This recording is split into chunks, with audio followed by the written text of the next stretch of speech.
Morning glory, America. Bonjour, hi, Canada. I'm Hugh Hewitt on Friday, June the 12th, in the year of the plague 2020, inside the Beltway. It is Friday. I know you are happy about that. We could all use a good summer weekend. From the carnival going on in the streets of Seattle, I believe the mayor called the anarchists a block party, to the sweltering heat of the Beltway, wherever you are in between, take the week off, rest, enjoy. Try and stay socially distant. Pray for people who are in the ICUs. Pray for the country's healing and relax.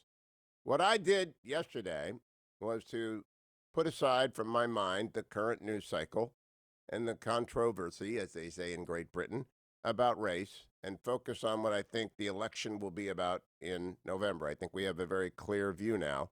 And I wrote that column for the Washington Post. They chose the headline, Biden is invisible, Trump is running against himself. And it went up late last night, and it's already got 2,300 comments. I never read the comments, I just look at the number.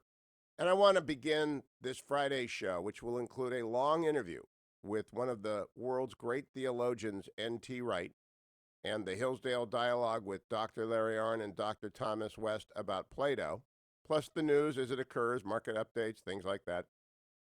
All the news you need, the analysis you must have. But I want to begin this Friday so you can remember all weekend the choice that we have before us. And please send this column, which is on the front page over at WashingtonPost.com.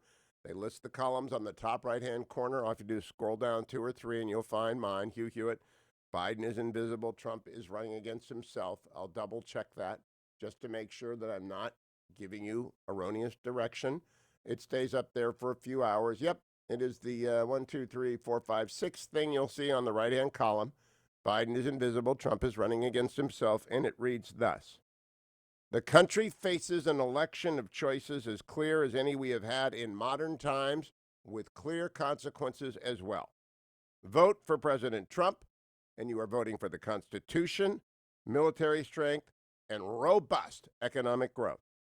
Vote for former Vice President Joe Biden, and you are voting for bureaucrats, appeasement abroad, and economic entropy. These are the policy choices embedded in each candidate. There is also a temperamental choice to be made.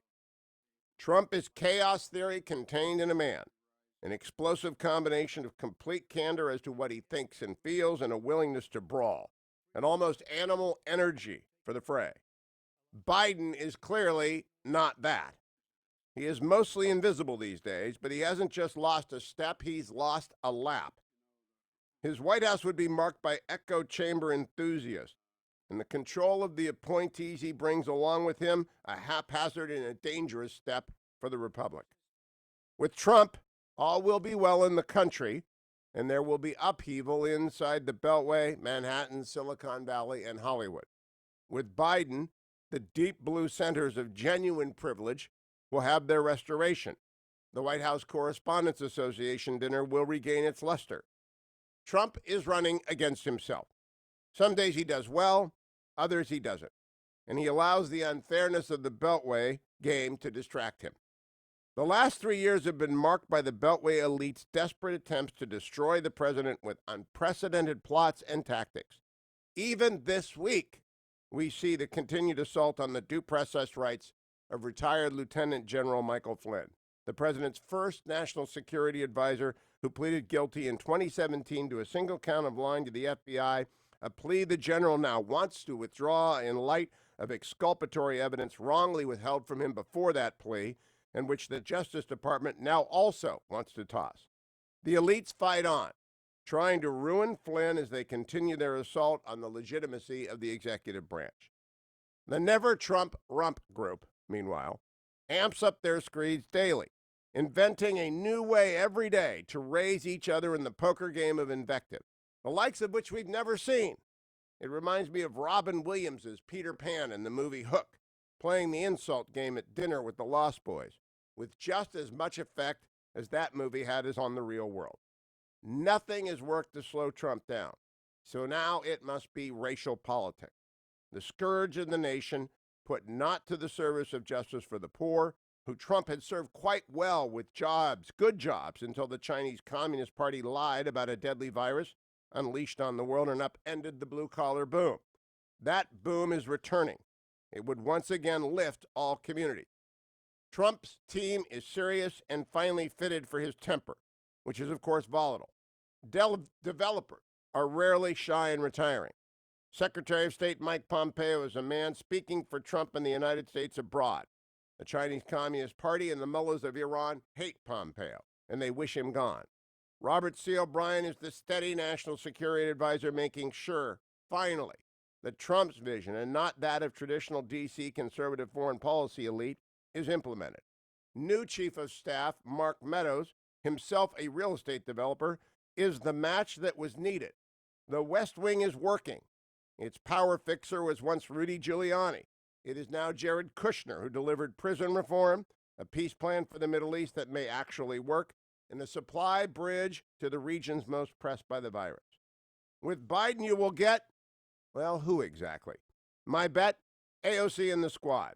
As Representative Alexandria Ocasio-Cortez and her pack of hard-left acolytes are known, but also the restoration of the foreign policy appeasers who see in a nuclear Iran, as they did in 1994 with a nuclear North Korea, inevitability. There will be silky voices and vague assurances about the proper path of history. And then China and Iran will trample all before them. The most malignant authoritarians will again have what they want, predictability, and predictable surrender of U.S. interests as their backstop. The Obama years of decline will return in force. Ignore the howling from the usual suspects. This presidential race presents the clearest of choices. Another American century, one in which recovery from the virus is rapid and enduring, or decline. The Constitution and its liberties, guaranteed but separated powers in the three branches and among the states, or a vast bureaucratic web of rules and rulers. You choose. That's my post column. I think it's very, very blunt and to the point. And it has enraged the left-wing nutters who inhabit the column commentators at the Washington Post. But I don't care. It's the truth. Please cut and paste it and send it everywhere. If you're a subscriber and you can't get behind the paywall, I'm sorry. You might want to take the free subscription offer up just so you can get it. Donald Trump himself was in Dallas last night. I want to play for you what he said about racism. First, he said we've got to make the police better. Cut number one. In recent days, there's been vigorous discussion about how to ensure fairness, equality, and justice for all of our people. Unfortunately, there are some trying to stoke division and to push an extreme agenda which we won't go for, that will produce only more poverty, more crime, more suffering. This includes radical efforts to defund, dismantle, and disband the police. They want to get rid of the police forces. They actually want to get rid of it. And that's what they'd do, and that's where they'd go. And you know that because at the top position, there's not going to be much leadership. There's not much leadership left. Instead, we have to go the opposite way. We must invest more energy and resources in police training and recruiting and community engagement. We have to respect our police. We have to take care of our police. They're protecting us. And if they're allowed to do their job, they'll do a great job. And you always have a bad apple no matter where you go. You have bad apples. And there are not too many of them. And I can tell you there are not too many of them in the police department. We all know a lot of members of the police. I was listening today, and a friend of mine was on, very important person, said some of the best people he's ever met are policemen, law enforcement people. And they're taking care of people that in many cases they never even met before. And contrast at great that, danger. would you just quickly play cut 15, Joe Biden at a Philadelphia presser yesterday. He's going down at Texas on Juneteenth, right?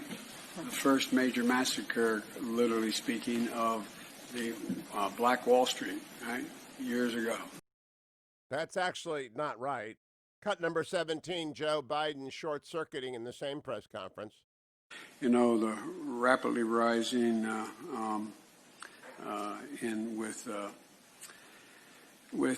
don't know. That's Joe Biden. Cut number 18, one more bit of Joe Biden. This is this. I'm beginning to get bored by my own talk here.